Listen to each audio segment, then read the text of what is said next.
Hi there, this is Nishanth Reghunath welcoming you to a new video under my study for performance management. In this video, we'll be going to the third topic under part B, and that topic is life cycle costing. This is a very simple topic. There is not much for you to learn with your syllabus, just some theory and a graph chart and understanding the benefits and why we do life cycle costing and all. And with that, we can sum up this chapter. So let's quickly head to your study material. Right. So it starts off, yeah, that was the first page. I just have three subtopics to cover here. Starts off with a small introduction to what life cycle costing is, and then we have a product life cycle chart. Then just 2 or 3 pages of theory. Yeah, 2 more pages of theory, and we are done. We have a small illustration here that I would suggest you to go through after this video, and an activity that I would suggest you to go through as well. Okay, right. With that, we'll be covering life cycle costing. Super simple, super short topic. Right, so let's get to it. Right. The name itself is very interesting. Life cycle costing. Life cycle cost. Now, what do they mean by this particular term?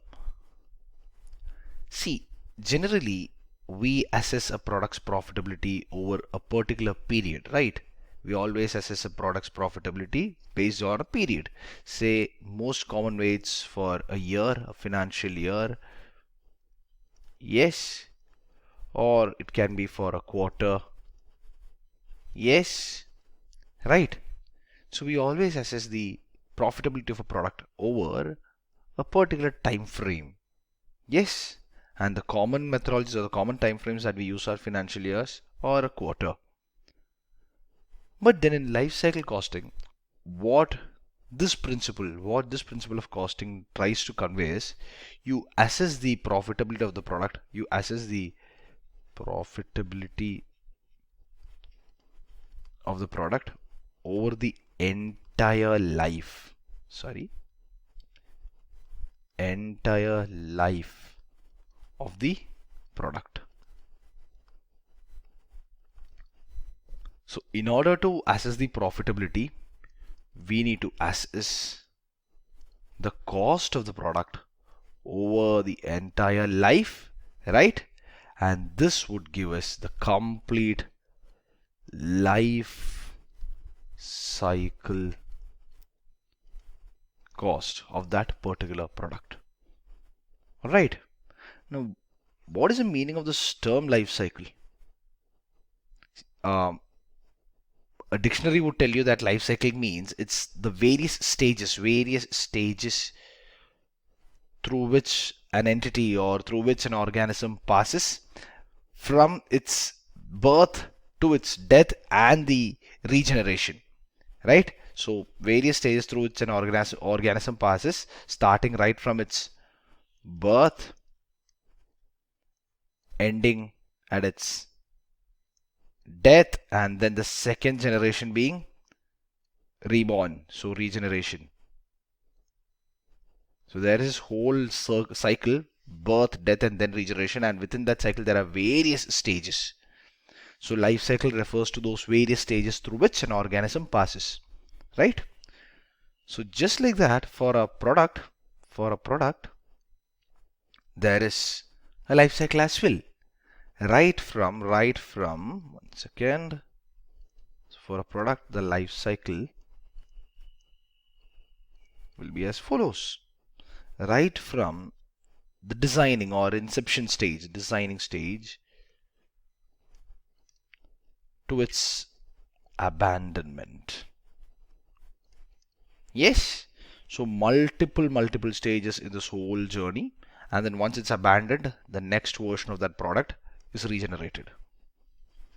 Yes, you understand what I'm saying? Yeah. So what we do here is we take the product's cost, entire cost over this whole life cycle,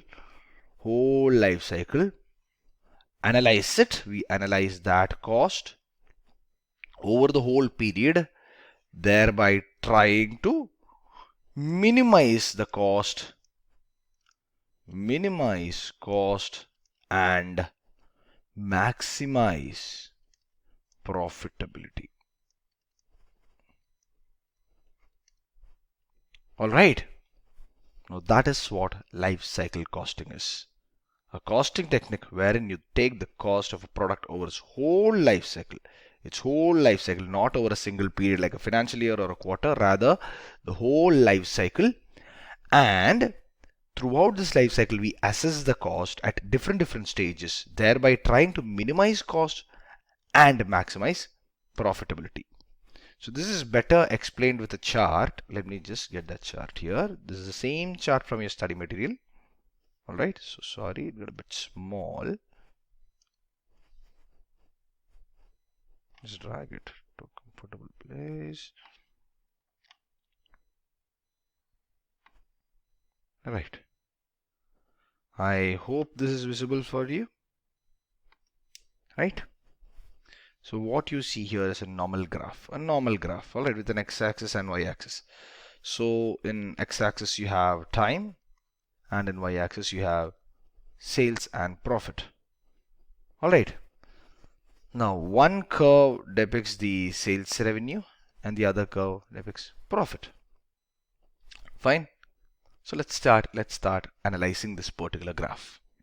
So this particular graph is called the product life cycle graph, and it can be divided into 5 stages.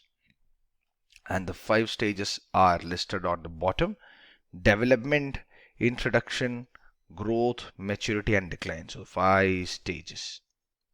4, 5. Alright? Yes? Now, check each stage by stage and see what's the graph's position. See, at the development stage, we do not have the sales graph, right? At the development stage, at this particular stage, we do not have the sales graph. So what happens when you do not have the sales graph? You do not have revenue. So all that you incur is cost, right? And that cost would put you at a loss. Hence, it is below the x-axis. This particular graph is below the x-axis. Alright. Now at introduction phase, you have both revenue and profit. The reason is because sales has started. Sales have started slowly increasing, and we have that revenue flowing in. Yes, we have that revenue flowing in. But then we have heavy costs as well, because it's at the development or introduction stage a company incurs the highest cost. Correct, because they have to design, R&D, introduce to the market, bring in a lot of advertisements, ambassadors, marketing techniques, yes, sales promotion. A lot of costs are involved in the introduction stage besides basically making the product. Yes, so not just the cost of making the product, but a lot of selling and distribution overheads are to be incurred here. A lot of research and development costs are to be incurred in the introduction stage, right? Yeah, and also since this is an introduction stage, chances are the company might try to price the product at a lower rate so that they can penetrate the market. They might not price the product very dearly, because the market might find that hard to accept. Sorry. Yeah, the market might find that hard to accept. Hence, they would price the product pretty reasonably. Yes. So the reasonably priced product won't give us much revenue, but then again, that is required. That lower reasonably pricing policy is required because we have to penetrate the market. So here we have a revenue, but then that revenue is not so strong enough, but we can see that our loss is climbing. As in, our loss is climbing to profit, not loss is increasing, loss is decreasing, and slowly moving away from loss and going into profit. Now we check the growth stage. Now this growth right here is the steepest growth, very steep growth, right? So they jumped from one position to the next, and this particular jump was the longest or the highest jump out of all the time frames that you can see here. Yes. In growth phase, you have excellent increase in revenue, and this increase in revenue propels our profit from being under loss to making money, and we are profitable here. So we are profitable here. Yes. Now the next stage, this is called the maturity stage, and in this stage you can see more or less the sales, they level out. There is not much growth. There is a slight growth. You can see that there is a slight growth here, but then it declines and it kind of ends at the same place where we began. that stage, correct? So the sales in such a way that it's not increasing at a very drastic rate as how we saw in growth or introduction stage. It is increasing very slowly and eventually it is starting to fall. Yes, but because we are at the highest point, we have reached the highest point of our sales, we are supposed to be making profit, right? Yes, we are making profit as well. So we are making profit here as well, and we are at the highest moment in profit as well, highest stage in profit as well. Now moving on to the last stage, that is decline, and in this stage there is absolutely no growth for sales. It keeps on falling, it keeps on falling, and as sales falls, what happens? Profit falls as well, right? Yes. Yeah. See, for example, let's take the case of an iPhone 14 Pro which was recently released. Obviously during its designing and development stage, the price and costing, the costing would have been the highest, correct?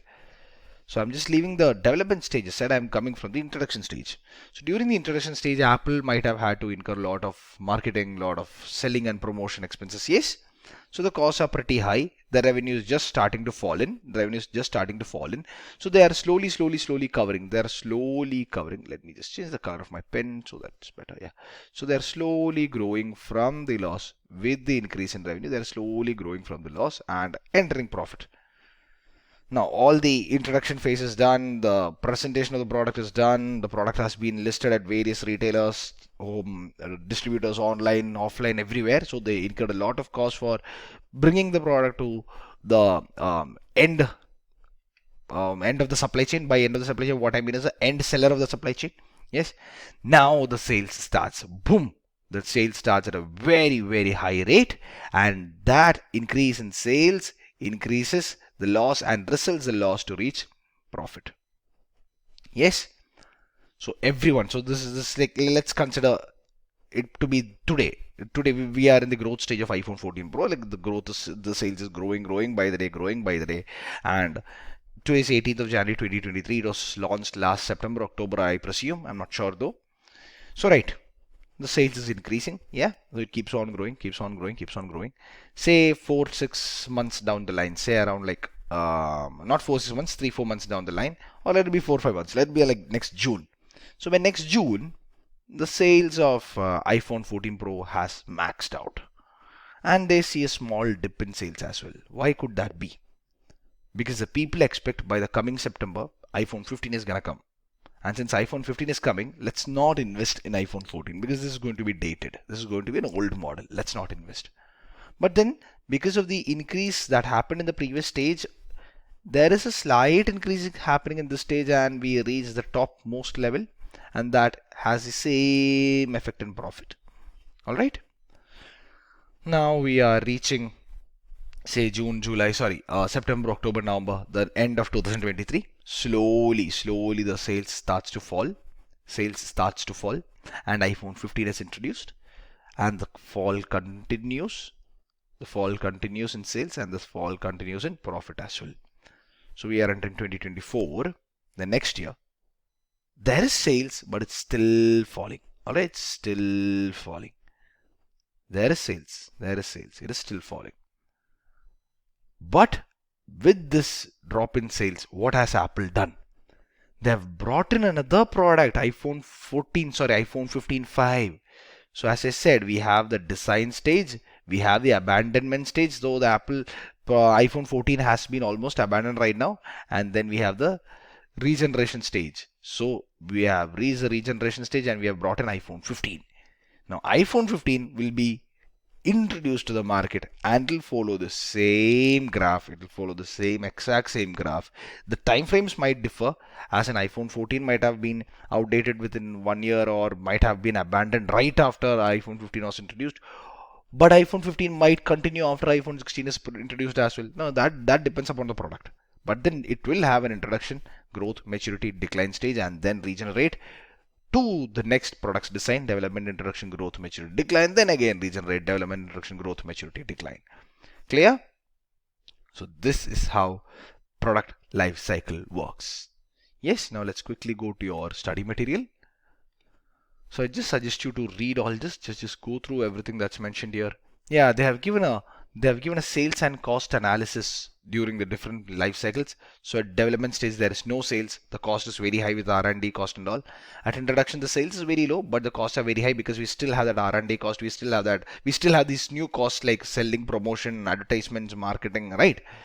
Then in growth stage, excellent increase in sales, major increase in sales, and there is slight increase in cost because all of the fixed costs with regards to the product like R&D, selling and distribution, administration that have already been incurred. We just have to incur the variable costs now, right? So just go through this chart. If at all you have any doubt, do ask me. All right. Now costs over the product life cycle. Yeah, this is exactly what we discussed. We discussed with the chart. You just go through this particular theory. They have listed what are the different kinds of costs that come in, like R&D cost, production cost, distribution cost, marketing cost. Just go through this theory. Simple stuff, simple stuff. Just go through this theory and relate whatever you're reading here with the chart that I analyzed previously. Okay, this chart. All right. Now next, what do we have? Maximizing return over the product life cycle. Yes. Now let's just go through this particular topic. We didn't discuss how this can be done. So there are a number of ways that return can be increased over the life cycle. Or there are a number of ways. Now how can we do that? Design costs out of the product. Okay. Approximately 70 to 90% of a product's life cycle cost are determined by the decisions made early in the life cycle. No doubt there, no doubt. Majority of the costs will be decided upon deciding the product. So at design stage, if we bring about a team and tell them we need to minimize the cost to the least extent possible, we can control the cost that is going to come in the later stages. So designing stage, make a proper plan to reduce cost, to minimize cost. If that works, then the rest of the periods, the reduced cost will follow. Minimize the time to market. Okay, this is the time from conception of the product to its launch. Okay, so we have started to design the product and there will be a point where we are introducing the product to the market, right? So let these points not be very far from each other. Let's reduce the time for designing the product and launching the product. All right, so I start designing. Let's put a deadline which is not so long away, which is close by, so that we launch the product without wasting much time. All right. So if a company can get the product to the marketplace very quickly, what happens? The company can start selling, make revenue, start profit making. Right? Yes. Minimize break-even time. Now, what is break-even? Reaching break-even refers to the phenomenon wherein we reach a certain amount of sales where we do not have any profit or loss. Our sales cover our costs. So my sales is 500. My cost is also 500. So what's my profit? 0. What's my loss? 0. Anything I sell more than that level will give me profit. Anything I sell less than that level will give me loss. So if I reach break even, what does that mean? I'm going to reach profit super quick. Right? So reach break even super quick so that you can reach profit even more quicker.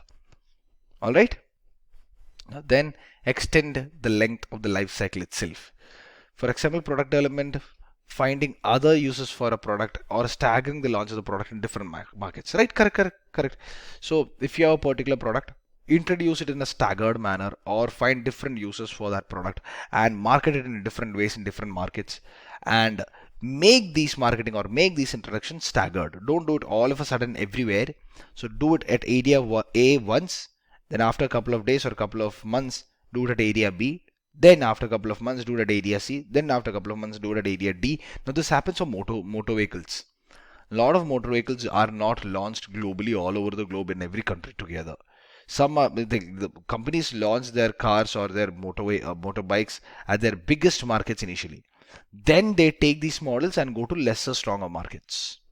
All right, and that happens after a certain amount of time. So stagger the launch.